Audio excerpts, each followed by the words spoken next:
So in the last class we have studied about the construction of DC machine, DC generator, and construction wise there is no difference between the motor and the generator, both are exactly the same.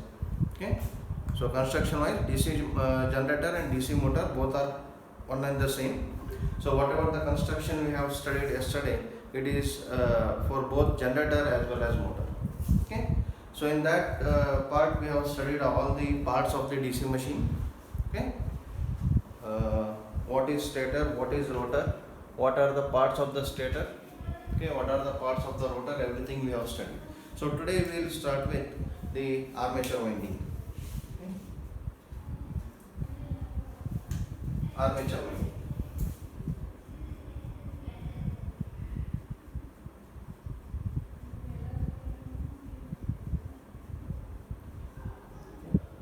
But we don't exclusively study about the field winding, because field coils are kept in series.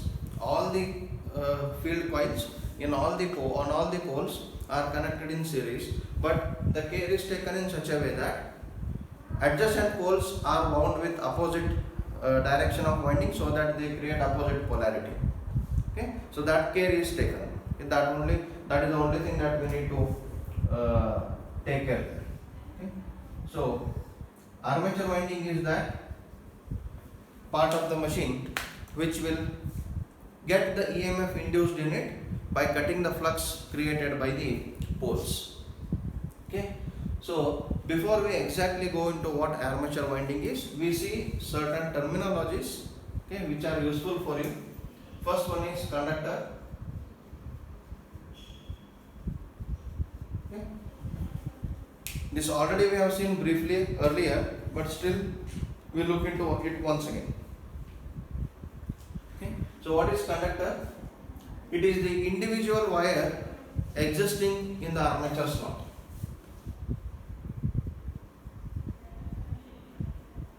Individual wire, okay,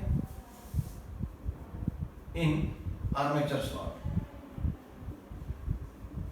Exact definitions are there in the book. I will just tell you the meaning. So we have seen this is the armature structure. Okay, it has got the slots. This is the length of the slot, and beyond slot also there is winding. There is copper beyond the slots. So for me, a conductor is that part of the copper which is lying exactly in the slot. This is my conductor now. This is the overhang portion or extra portion, what we can call at both the ends. This is for front and back connections. Okay, so conductor is that part which is exactly lying in the slot. Okay, second is turn. Okay, so we know that for one turn I need two conductors. Okay. So what is turn? Turn is two conductors, okay, connected, two conductors connected that are lying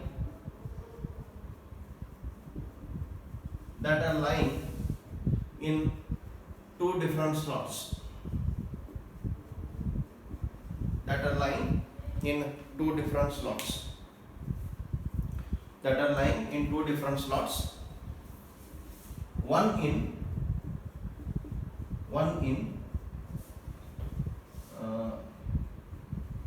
each in opposite pole, or each in opposite pole. That is, if the first slot is lying in north pole, second slot should lie in the south pole. That is called one turn. Okay. Then third is coil. Okay. Third is coil.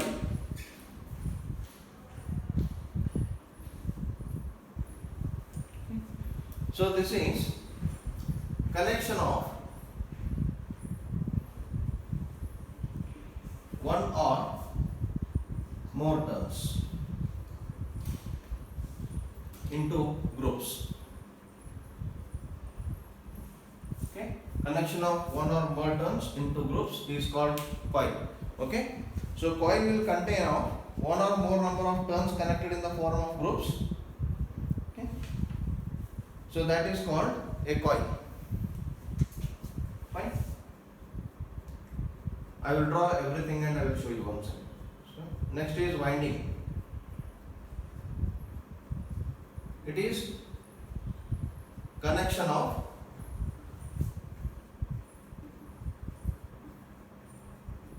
one or more coils. Connection of conductors will form a turn. Connection of turns will form a coil. Connection of coil will form the winding. Okay. So that is the definitions of these things. So this is a conductor. This is a conductor. Okay. To form a turn, I need to connect such that this is under north pole, this is under south pole. So this will form the turn. Then coil, I have 6 conductors.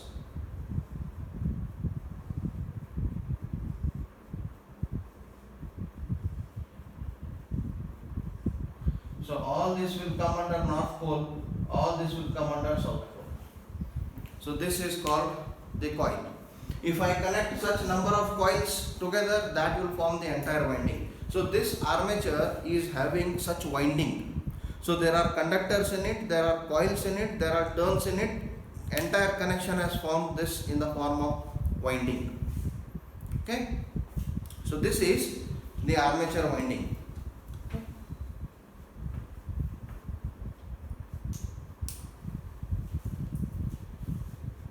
Then one more terminology we will look into is pole pitch. Okay. So pitch means it is the space where the work is done. You have to understand like this. Okay.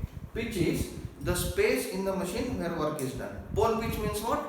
It is the space of the pole where pole is having its influence. That's it. Very dictionary meaning, if you go and look into, most of the complex concepts can be understood. Okay, it is not that always we have to remember everything by their definitions and technical terminologies. No, many of the concepts can be very simply understood by just understanding the dictionary meaning of the terms there. Okay, so pitch is what? Pitch is generally we call it as the workplace. Okay. So you can call, you see, all of us we watch cricket. Okay, in the entire ground, pitch is only small 22-yard space. Okay, why that is called pitch? Because that is the point where the entire game is concentrated on.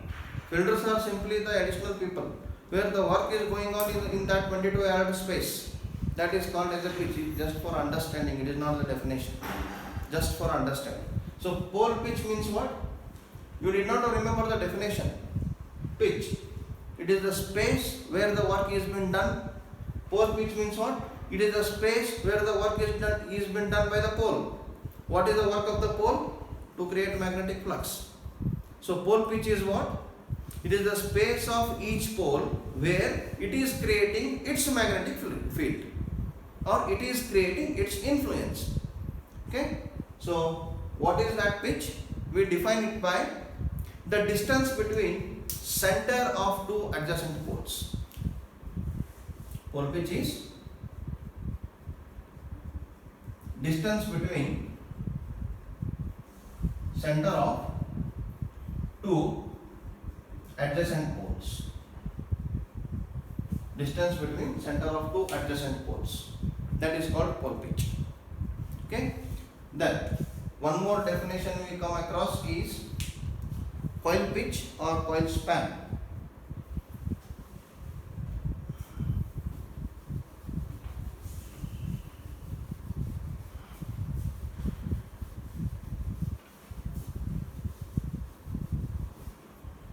Coil pitch or coil span.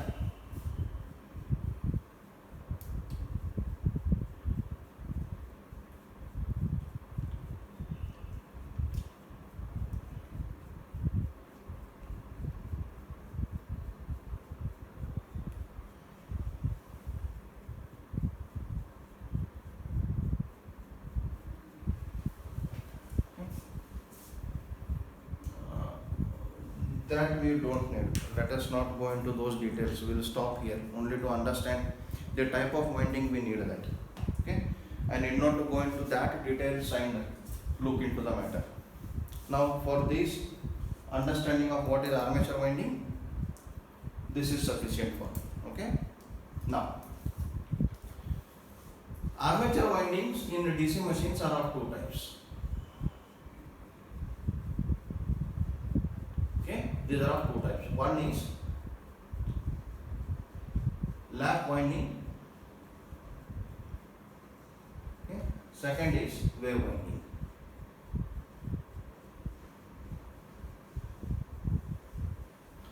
Okay, lap armature winding can be connected as lap wound and can be connected as wave wound. So what does this mean? These two terms are derived from the normal meaning of the overlap and wave.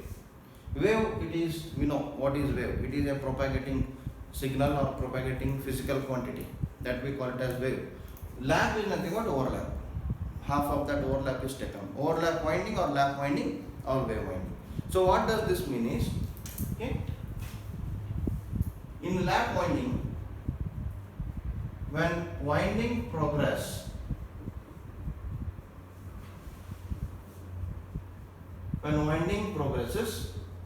it appears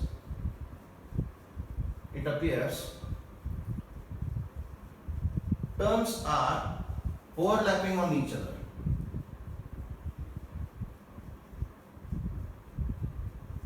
Turns are overlapping on each other. I will show you in the diagram. So this is called lap winding. When the winding progresses means what? When I turn, wind and wind and wind, when I increase the number of turns, I just put the winding. So when I start winding this armature, okay, I wind it first with only one conductor in one slot. Then I continuously start winding. That is called progression of the winding. I just go on increasing the number of coils in the winding. That is called winding progression.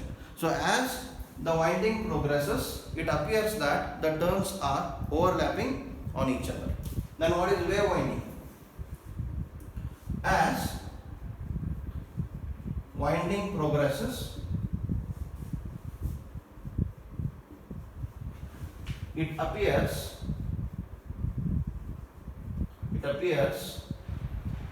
like a wave is propagating. It appears like a wave is propagating. Okay. Now I will draw its number of conductors and I will show what is lap and what is wave wound mean. Okay. I'll just erase this because I need this diagram, so only I am not erasing this. Here I will show. One, I will look at a lap. Let us take this as lap. This space I will keep it for lap, and this space I will keep it for wave. Okay. Now I have shown number of conductors.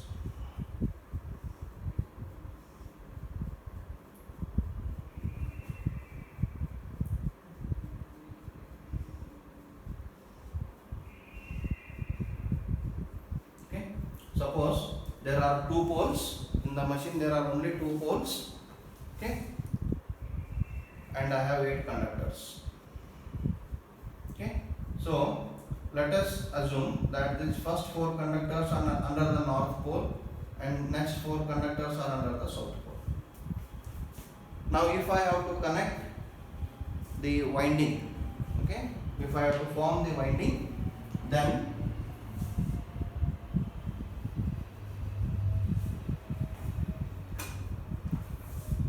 conductor 1, 2, 3, 4, 5, 6, 7, 8.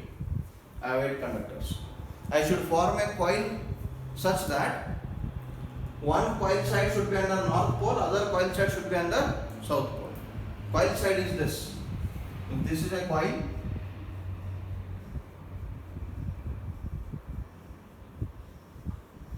so these are coil sides, these are 3 coil sides. Okay. So in a turn, let us say in a turn, one conductor should be under north pole, other conductor should be under south pole. Now if I connect like this,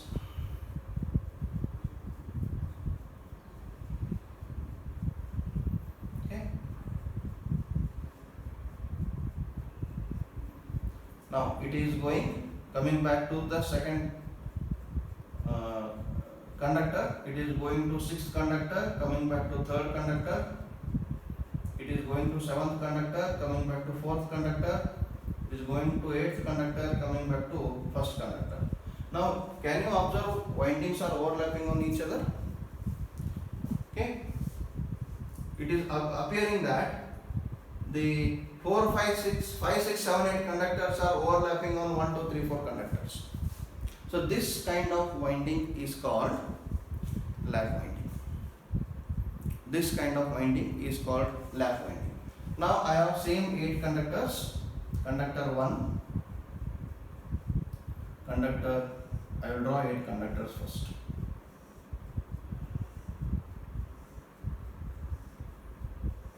Okay, such that, okay, this is under north pole, south pole, north pole, south pole, north pole, south pole, north pole, south pole. Okay. Now I am connecting 1, 5, 2, 6, 3, 7, 4, 8. So when I want to prepare a armature winding, I should be first deciding whether I want to keep it as a lap winding or wave winding. Depending upon that, my design changes. Okay. So one is connected to 5. Okay, one is connected to 5. 5 is connected to 2. If I spread this, okay, in the form of wave, okay, or if you are in confusion, let us not take 1 by 6.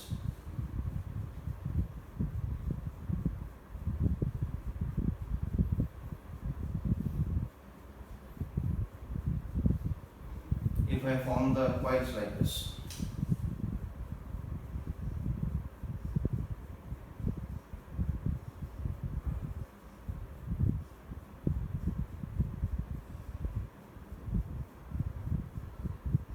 so this is propagating like a wave. It is a wave structure, is it? So this is called the wave winding. So these are the two types of windings what I have. Okay, these are the two types of windings what I have in armature. Now suppose here I place a conductor. Suppose here I place a conductor. Okay, and I will take a back connection here. Okay. Now if I connect it here,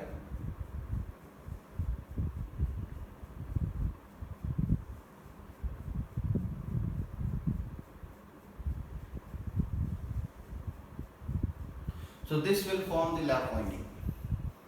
This will form the lap winding. Now if I use the back connections in such a way,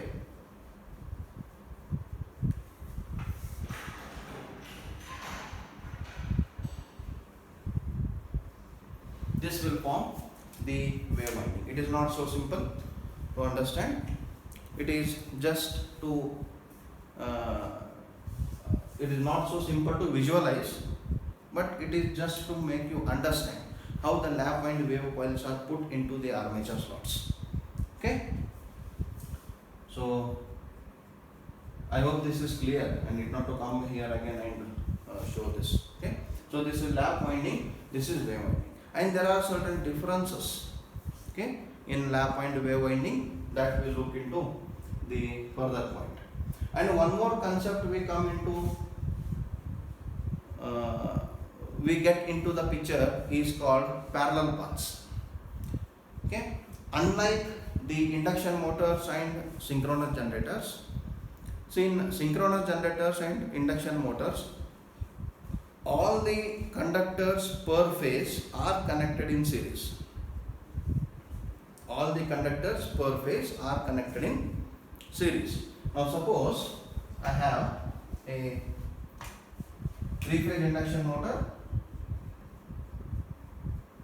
and a synchronous generator. 3 3-phase synchronous generator. Okay, it has got say some 60 stator conductors total, and it has also got some 60 stator conductors or armature conductors. So what is conductors per phase? Conductors per phase is 60 by 3 is equals to 20. 60 by 3 is equals to 20. Okay. So all the 20 conductors are connected in phase, connected in series. All 20 conductors per phase are connected in series in both alternator as well as in synchronous, in both induction motor as well as in synchronous generator. But not all the conductors of armature in DC machine are connected in series. We are forming number of parallel paths for the armature winding. Okay, I will not keep. Now suppose I have 60 conductors in armature.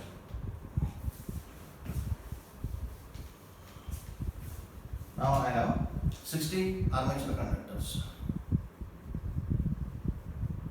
Okay, in DC armature, DC machine armature. Now I will not keep all the 60 conductors in a single winding format such that all 60 conductors come in series. I will choose a number of parallel paths based on the type of winding I choose. Okay. So let us define that parallel path also. What does it mean? First.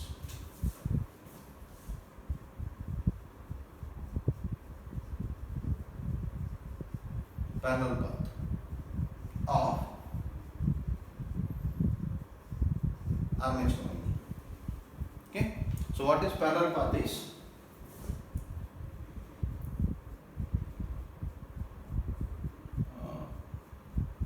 I will take a note rather than exactly defining it. Note. Okay. All armature conductors in DC machine, all armature conductors in DC machine are not placed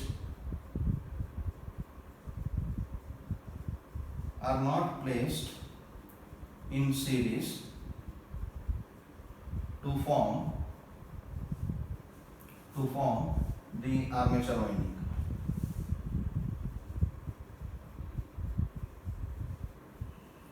All armature conductors in DC machine are not placed in series to form armature winding.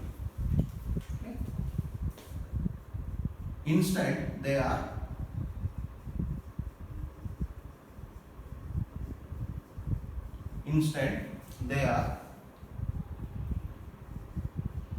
distributed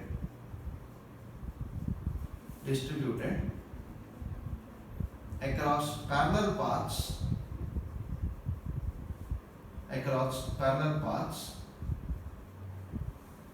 okay, across number of parallel paths you can take, distributed across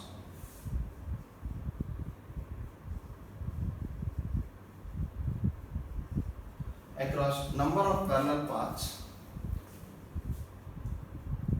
okay, across number of parallel paths such that all conductors in each parallel path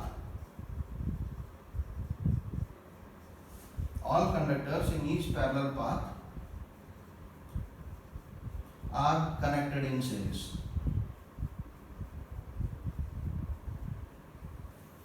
All conductors in each parallel path are connected in series. Okay? All conductors in each parallel path are connected in series. So suppose there are 60 conductors in armature. Not all 60 conductors are simply placed in series to form the lap or wave winding structure. I will choose some number of parallel paths. I will choose some number of parallel paths. If you want to look into exactly how it shows or how it is done analytically, may not be exactly practically in the slots. Now suppose there are 60 conductors. I will drop this.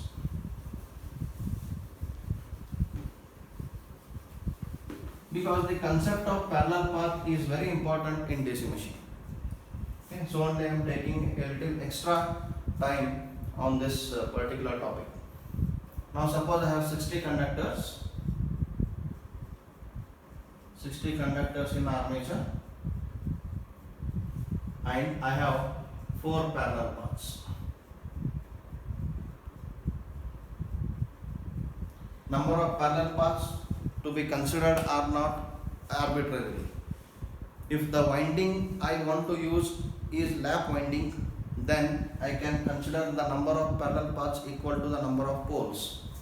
If the winding I want to use is wave winding, then the number of parallel paths will be always only 2. Okay? So either the number of parallel paths can be 2 in number for wave winding or equal to number of poles in lap winding. Now let us consider there are 4 parallel paths and I have 60 conductors in armature. Now what are the conductors for parallel path? Therefore, conductors in each parallel path is equals to 60 by 4, it comes out to be 50. Okay? So these 15 conductors in each parallel path are connected in series.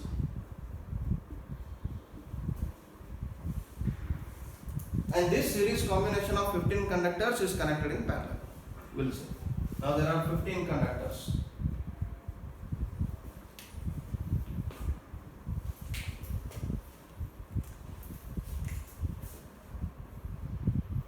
Just take 1, 2, 3, 4, 5, so on. 1, 2, 3, 4, 5. This is 15, 14, 13. Okay? 1, 2, 3, 4, 5. 1, 2, 3, 4, 5. 1, 2, 3. 1, 2, 3, 4, 5. 1, 2, 3.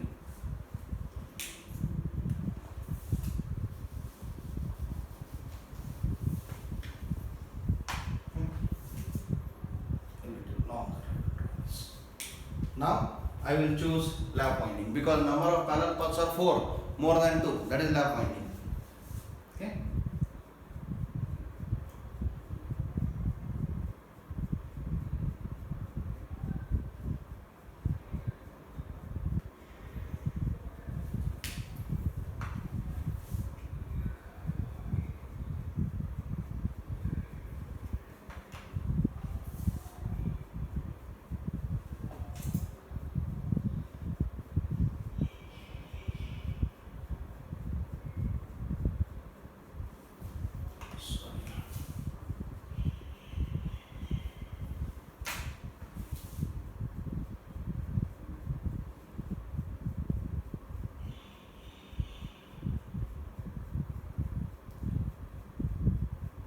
It may get connected to so on.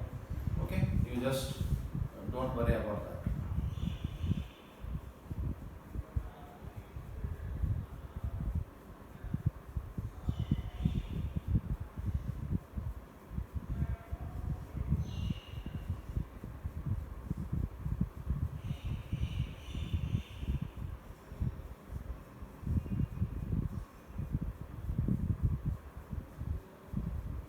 So this is 15, this is 15, 15, 15, 1, 1, 1. Okay. Now like this I will get one more connection. Okay.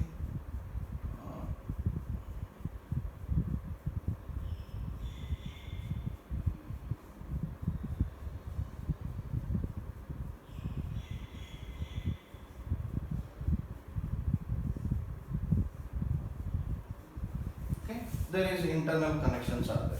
Now, these all ends are connected in parallel.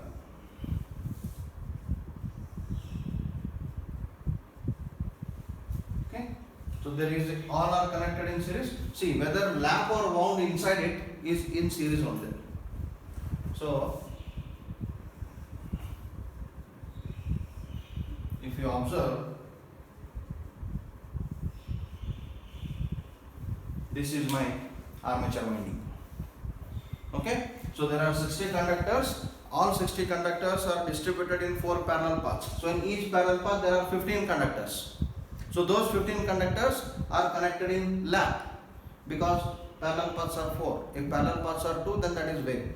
Okay, then all 15 conductors are connected in lap. But whether you connect in lap or wave, all these conductors in this parallel path come in series only. Okay, all these conductors in each parallel path will come in series. Now, such I have 4 parallel paths and each path is connected in parallel to other.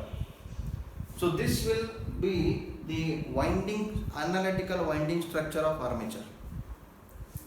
Okay, now the question is, we don't do this in induction motor, we don't do this in synchronous generator. It is done in very large machines, not small machines. But however small or however large, DC machines always come with parallel paths. Now the question is why I should provide parallel paths, which I usually don't provide for AC machines, small and medium AC machines. That is because P is equals to V into I. P is equals to, please pay attention here, why I need parallel paths in DC machines. Because it is P is equals to V into I. If I want to generate large power using DC generator, if I want to generate large power using DC generator, then I generally what I do, whenever large power is generated, we always keep the voltage levels very high. Okay, because voltage is a potential energy.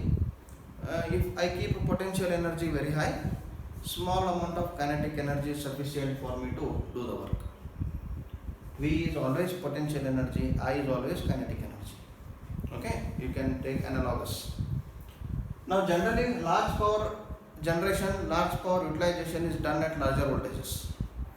But the problem with DC machine to operate at large voltages is there is a commutation process which is physical and mechanical. The voltage has to be converted from AC to DC using the mechanical arrangement. Brush and commutator segments. So when the commutator segments are in contact with the brush, it is the physical friction that is taking place continuously. And if I wish to generate large voltages at these commutator segments, because DC we get at commutator segments. If we wish to get large voltages at commutator segments, then because of physical friction and if the voltage is very large, there may be the tendency of spark over. There may be the tendency of large spark over. The sparks will be created here. No doubt, even in small machines spark will be created. But those sparks can be neglected. But if the voltage values are very large, then sparks created here are very prominent to damage the insulation of the commutator segments. Now we have seen two commutator segments are separated by mica insulation. This mica insulation should never be damaged. So two segments should never come in physical contact to each other. Now if I generate at large voltage, then the voltage is sufficient to damage the mica insulation through spark over. Therefore, I don't operate DC machines at large voltages, but they are operated at large currents.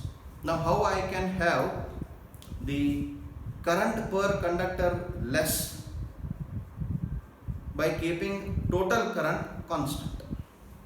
Now observe, I have all 60 conductors connected in series and I have this value of say 100 amperes of current to be flowing. Now each conductor can carry 100 amperes if I have to connect in series. if I have to connect in series, each conductor has to carry 100 amperes. If more the current to be carried, more should be the size of the conductor. Now here I want 100 amperes current.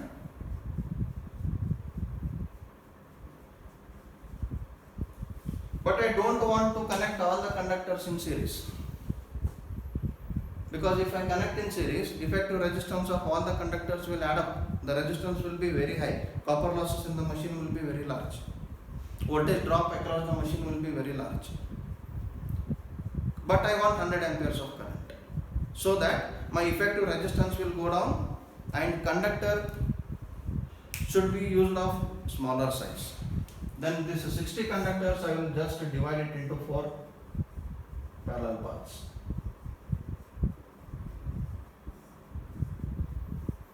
Now this is 100 amperes. Now what is the current carried by each parallel path? 25 amps, 25 amps, 25 amps and 25 amps. What is the current obtained at the generator output? 100 amps. So the same amount of work is done on the load by carrying current per conductor 1/4. Is it? Now which is advantageous? If I provide parallel paths, then I can reduce the conductor cross section area.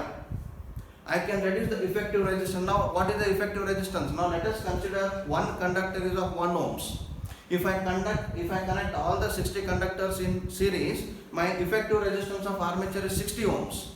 Now if I connect all the conductors, if all the conductors in parallel paths, in each parallel path there are 15 conductors. So 15 ohms in parallel with 15 ohms in parallel with 15 ohms in parallel with 15 ohms. Okay? So we know that when I connect resistances in parallel, the effective resistance decreases. The effective resistance decreases. Therefore, the voltage drop across the conductors decreases. Copper losses in the armature winding decreases. Current per conductor decreases. Area of the conductor requirement decreases. This is the main reason why I go for parallel path connection in DC machine. I don't connect the armature of DC machine with all the conductors available, connecting them in series. I don't do this. I provide parallel paths because I can reduce the amount of current carried by per conductor, but by keeping the total current constant of the requirement as per the requirement. So this is the significance of parallel paths in DC machines. Okay? Hope this is clear. Next we will see what are the differences between lap winding and wave winding. Okay.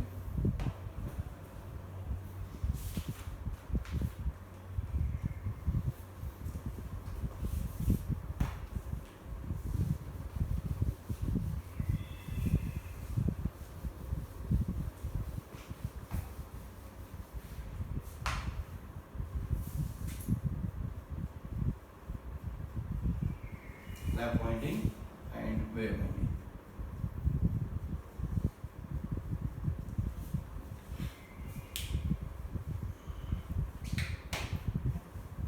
Already we have defined what is lap winding, what is wave winding. Okay, I will not redefine it again.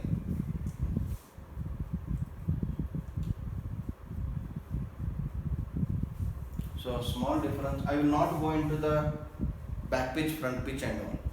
Okay, because it takes a lot of time to deal with that. I have to explain you the entire winding structure of all that. I will not go into that point. Okay. So here in lap winding, first point, number of parallel paths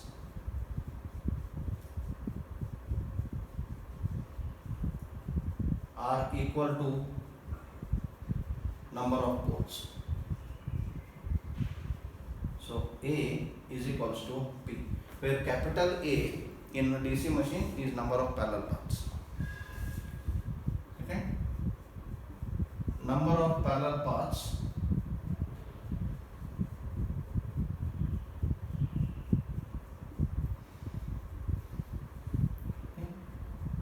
are equal to 2 always. So here A is equals to 2. Here A is equal to P, there A is equals to 2. Okay.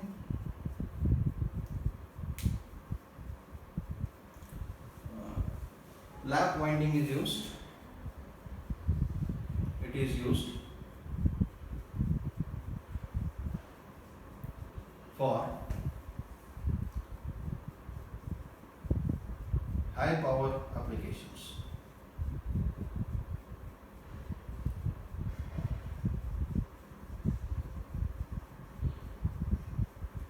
Wave winding used for low power applications.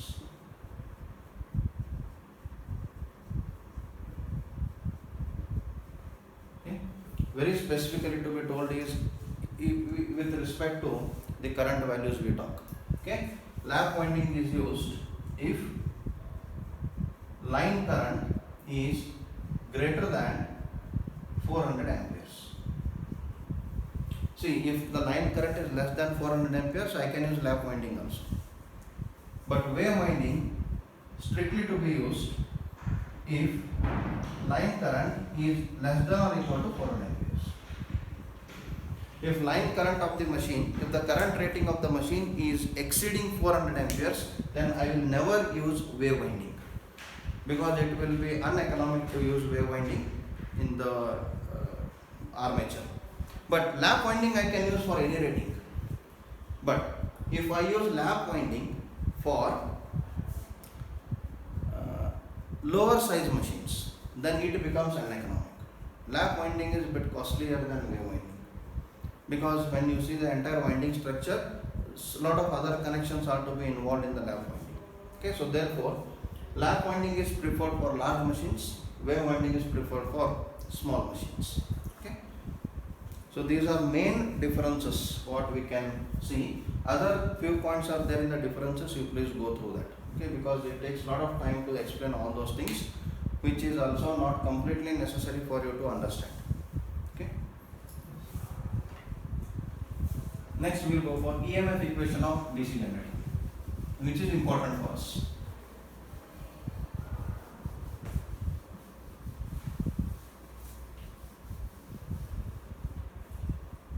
EMF equation of DC generator.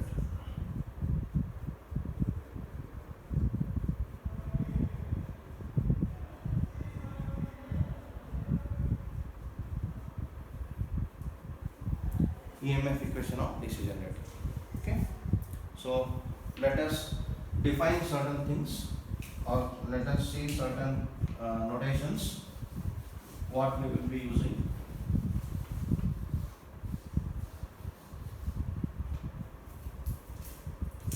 Let Z be total number of armature conductors,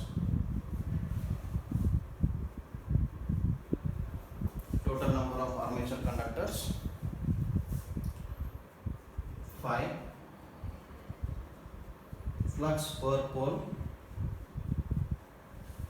in Webers, P, number of poles, N, speed of generator in RPM, A, number of parallel paths in armature winding,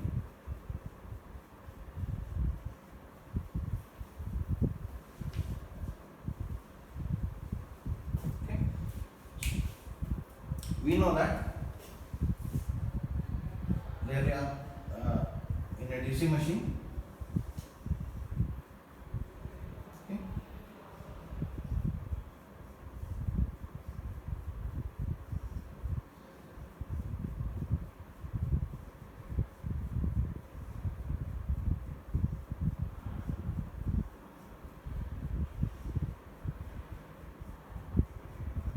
okay, N, S, N, S, okay, and we have this armature,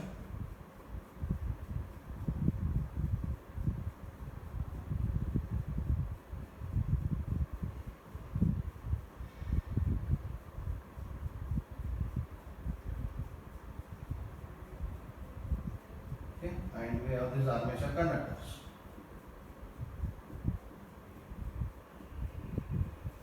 Okay, we have these armature conductors. Now when I provide the rotation to this shaft, the flux is created by each pole. The flux is created by each pole.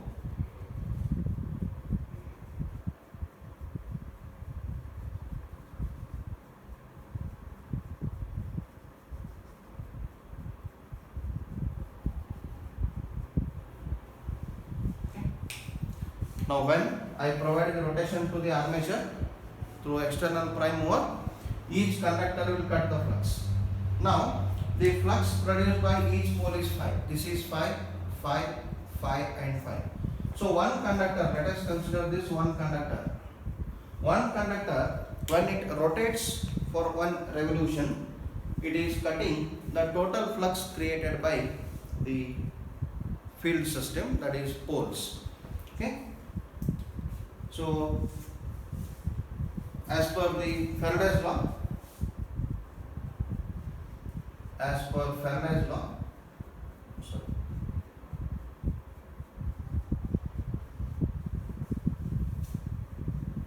average EMF induced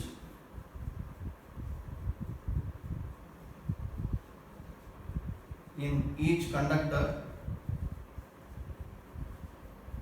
is E is equals to d phi by dt. Okay, d phi by dt. What is d phi? In each conductor in one revolution. So d phi is change in flux in one revolution, change in flux or flux cut. Flux cut by conductor in one revolution, and dt is nothing but time for one revolution. Time for one revolution. Now, what is flux cut by each conductor or one conductor in one revolution? The total flux produced by the poles. So there are p number of poles and each pole is producing a flux of 5 Webers. So therefore, flux cut by conductor in one revolution is equals to p into 5, and change in flux in one revolution, d phi is equals to, it is p phi minus 0. Initial flux cut by the conductor is 0. Final flux cut by after one revolution is p phi. So final flux cut minus initial flux cut is the change in flux. So d phi is equals to p phi. D phi is equals to p phi. Now what is time taken for one revolution? So there are n number of revolutions per minute. Therefore, time for one revolution,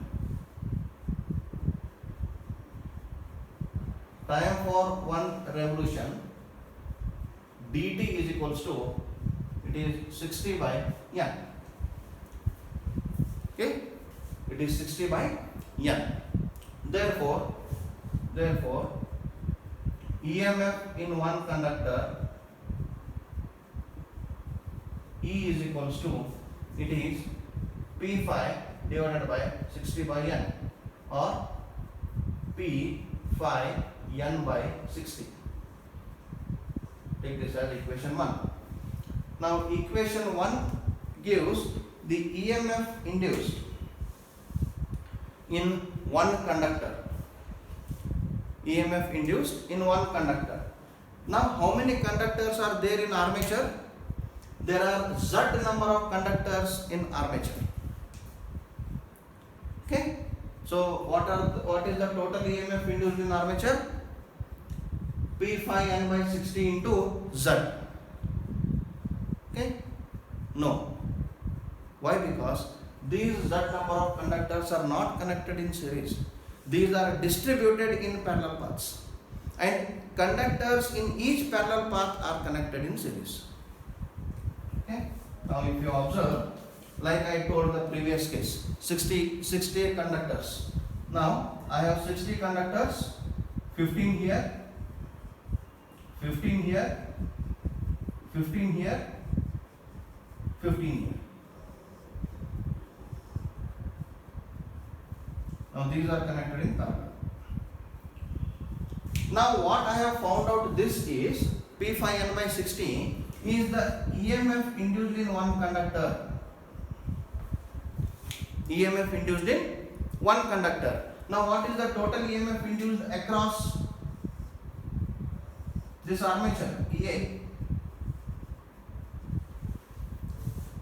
It is the EMF across each parallel path. EMF induced across each parallel path. Now what is EMF induced across each parallel path? If I take the EMF across one parallel path, it is same across all the parallel paths, because all parallel paths are having equal number of conductors connected in series in it. Therefore, now I have EMF induced in one conductor and I have 15 such conductors connected in series, or number of conductors per parallel path connected in series. Now what are the number of conductors? Z. What are the number of parallel paths? A. Then what are the number of conductors per parallel path? Z by A. So if I multiply Z by A to this equation, then I get EMF induced in one parallel path. That is nothing but EMF induced across all the parallel paths. That is the induced EMF in DC generator. Okay, you can take down here. I will write it on the board. Equation 1 gives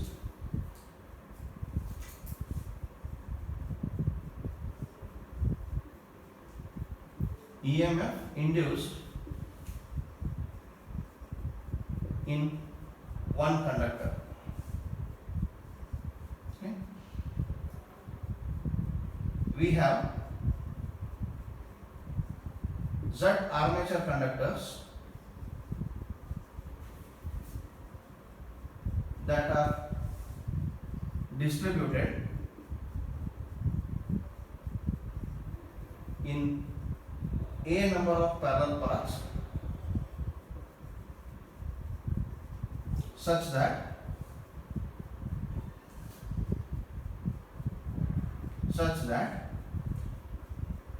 conductors in each parallel path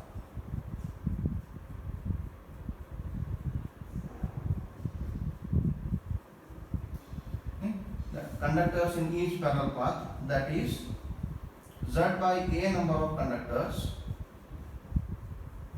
are connected in series.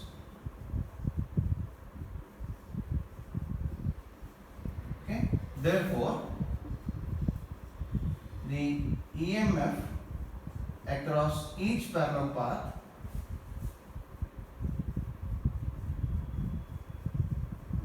is given by, therefore the EMF across each parallel path is given by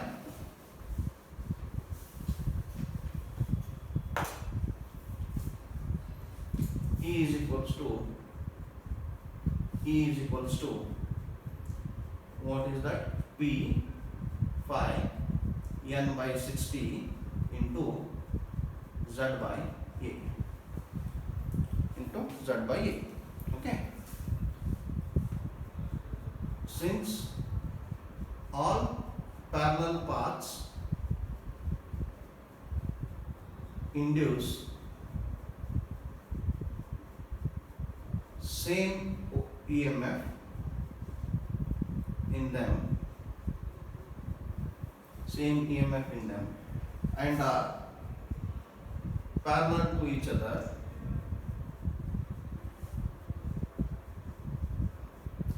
the armature induced EMF is PA is equals to, okay, I will write phi Z n by 60 into P by A. I will take P by A separately. There is no change even if you take the same thing. Okay. into P by A. Now this is equation 2. Now equation 2 is EMF equation of DC generator. EMF equation of DC generator. Now it will change for lap and wave winding. For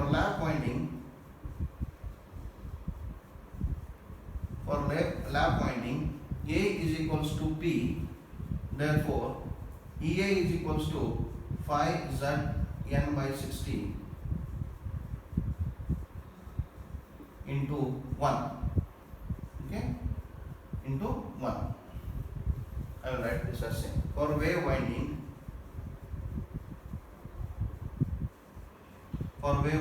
A is equals to 2, therefore EA is equals to, I will write, EA is equals to 5ZN by 60 into P by 2.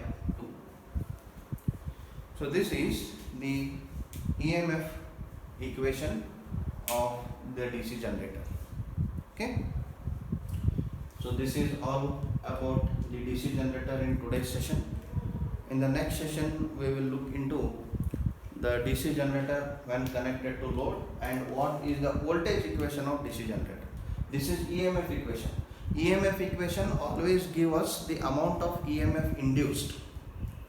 Voltage equation will always give us the amount of voltage available at the load. Okay, so we will look into the voltage equation and further contents of the syllabus in the next class. Okay, so please go through this derivation and concepts today, because most of the things are new to you today. For the first time you people listen to these kind of concepts, and please go through this lecture video once again.